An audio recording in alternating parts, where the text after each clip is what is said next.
Dubai दुनिया के fastest growing real estate markets में से एक। सर, ये प्रॉपर्टी ऑलरेडी रेंटेड है। मतलब इनकम अभी से? बिल्कुल, डे 1 से। चलिए समझते हैं पूरा प्रोसेस सिंपल स्टेप्स में। स्टेप 1, बजट और गोल डिसाइड करें। रेंटल इनकम चाहिए या appreciation? Step 2, ready rented property shortlist करें। कितना रिटर्न मिलता है? यूजुअली 6% से 10% एनुअली। लोकेशन पे डिपेंड करता है। जैसा लोकेशन वैसा ही रेंटल डिमांड है किसी चलिए समझते हैं पूरा प्रोसेस सिंपल स्टेप्स में। अगर आपका कोई भी सवाल हो तो कमेंट करें, हर कमेंट का रिप्लाई मैं जरूर दूंगा। स्टेप 1 पे की बजट और गोल डिसाइड करें। रेंटल इनकम चाहिए या अप्रिसिएशन? प्रॉपर्टी कब तक फाइनल करेंगे?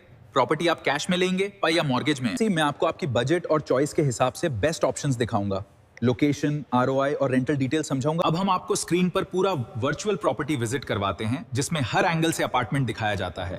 इसी दौरान आपके सभी सवालों के जवाब दिए जाते हैं, प्रॉपर्टी के डॉक्यूमेंट्स पूरी तरह चेक किए जाते हैं, सेलिंग प्राइस कंफर्म होता है और साथ ही 2% कमीशन व ट्रस्टी फीस। सबसे पहले एग्जिस्टिंग टेनेंट का कॉन्ट्रैक्ट ध्यान से वेरीफाई करना बहुत जरूरी है। इसमें लीज ड्यूरेशन, रिन्यूअल टर्म्स और एविक्शन नोटिस पीरियड क्लियरली लिखा होता है। फिर रेंटल अमाउंट चेक करें, कितना एनुअल रेंट मिल रहा है और पेमेंट कितने चेक्स में आ रहा है। इसके बाद सर्विस चार्जेस समझे, बिल्डिंग मेंटेनेंस, चिलर या कम्युनिटी फीस कितनी है ताकि नेट इनकम क्लियर हो सके। अब ROI कैलकुलेट करना जरूरी है, यानी आपको सालाना कितना रिटर्न मिल रहा है। सबसे साथ ही ये भी देखें कि आपको अपफ्रंट कितना पैसा इन्वेस्ट करना पड़ेगा और उसमें से कितना अमाउंट रेंटल इनकम से रिकवर हो जाएगा। सबसे इंपॉर्टेंट, टेनेंट का सिक्योरिटी डिपॉजिट चेक करें, कितना अमाउंट जमा है और वो बायर को ट्रांसफर होगा, इस चीज का ख्याल रखें। इन सब डिटेल्स को समझकर ही सही इन्वेस्टमेंट डिसीजन लिया जा सकता है। ये टेनेंसी कॉन्ट्रैक्ट आपको ट्रांसफर होगा। इसका मतलब ये है कि जैसे ही MOU साइन होता है उसी दिन से रेंट का कैलकुलेशन आपके नाम से स्टार्ट हो जाता है। सेलर और बायर के बीच MOU साइन हो गया है।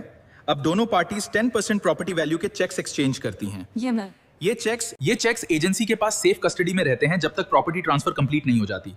जैसे ही ट्रांसफर हो जाता है दोनों पार्टीज को उनके अपने चेक्स वापस मिल जाते हैं।